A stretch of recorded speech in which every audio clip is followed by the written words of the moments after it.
हरे कृष्ण। तो जैसे कर्म करने के दो प्रभाव होते हैं, एक तो कर्म का तत्काल फल मिलता है और दूसरा कर्म करने की प्रवृत्ति भी बढ़ती है। तो नामनो ही यावती शक्ति पाप निर्हारणम हरे तावत कर्तुम न शक्नो पातकम पातके। भगवान के एक नाम में इतनी शक्ति है कि एक पातकी व्यक्ति जितने पाप कर नहीं सकता है उतना भगवान का एक नाम उसे नष्ट करने की शक्ति रखता है। तो ये प्रश्न सदैव उठता है कि अगर एक नाम से इतना कुछ साध्य होने वाला है तो बारंबार नाम क्यों लिया जाए। तो एक नाम से हमारे कर्म कटेंगे, परंतु जीव में पुनश्च कर्म करने की, पुनश्च पाप करने की प्रवृत्ति जो है वो दृढ़ हुई है। अनेक जन्मों से ये कर करके ये प्रवृत्ति जो है दृढ़ हुई है और इसलिए इस प्रवृत्ति को नष्ट करना ये बहुत आवश्यक है। ये प्रवृत्ति कब नष्ट होगी? इस प्रवृत्ति को नष्ट करने के लिए बहुत लंबा समय लग सकता है अगर हम डेलिबरेटली जान के और प्रयास पूर्वक, यत्न पूर्वक इसको खत्म करने का एक दृढ़ निश्चय न कर ले और साथ साथ न केवल पाप करने की प्रवृत्ति हम में है, परंतु अनेक प्रकार के अनर्थों की वजह से अपराधों की भावना या अपराध करने की भी प्रवृत्ति हम में दृढ़ होती जाती है। बहुत बार हम ऐसा करते हैं कि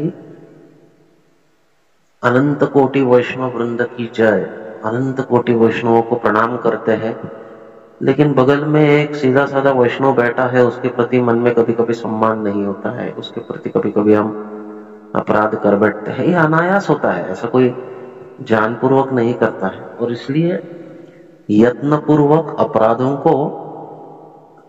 अपराधों से दूर जाना या अपराधों को शमन करना या अपराध करने की प्रवृत्ति से मुक्त होना, साथ ही साथ पाप करने की प्रवृत्ति से मुक्त होना, ये दोनों ही आवश्यक है और ये दोनों के लिए निरंतर रूप से हरिनाम लेना भी आवश्यक है।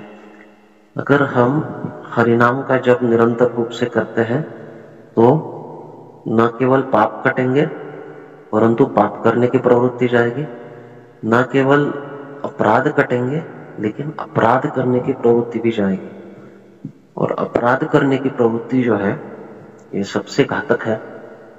ये विकसित होती जाती है क्योंकि हमें अनर्थ है, काम, क्रोध, लोभ, मोह, मद, मात्सर्य।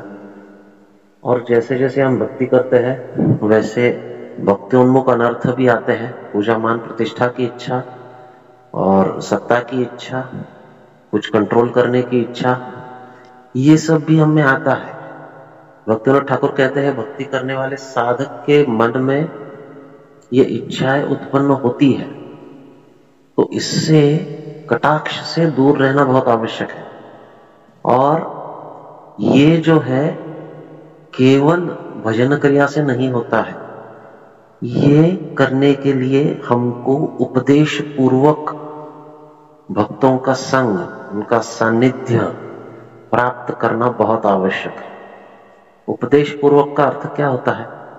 एक बार मैं श्रीमान गुडाकेश प्रभु के साथ कुछ चर्चा कर रहा था, तो वो केनिया में थे तब कुछ समय पहले और काफी समय उन्होंने वहां पे बिताया। तो प्रबोधानंद सरस्वती महाराज वहां गए थे और गुडाकेश प्रभु से कहे कि मुझे भारत आना है।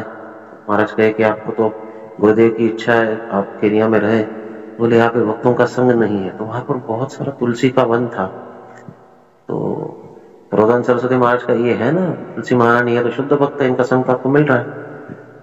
गुडाकेश प्रभु कहे हाँ इनका संग मिल रहा है, ये शुद्ध भक्त है, लेकिन ये उपदेश नहीं देते। तो भक्तों का संग उपदेश पूर्वक मिलना बहुत आवश्यक है।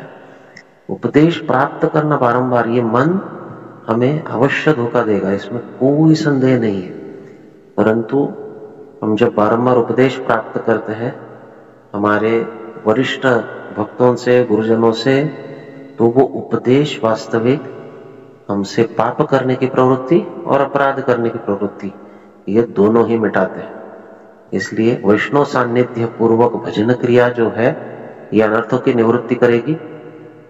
अनर्थों की निवृत्ति के पश्चात ही निष्ठा, रुचि, आसक्ति भाव और प्रेम प्राप्त होंगे।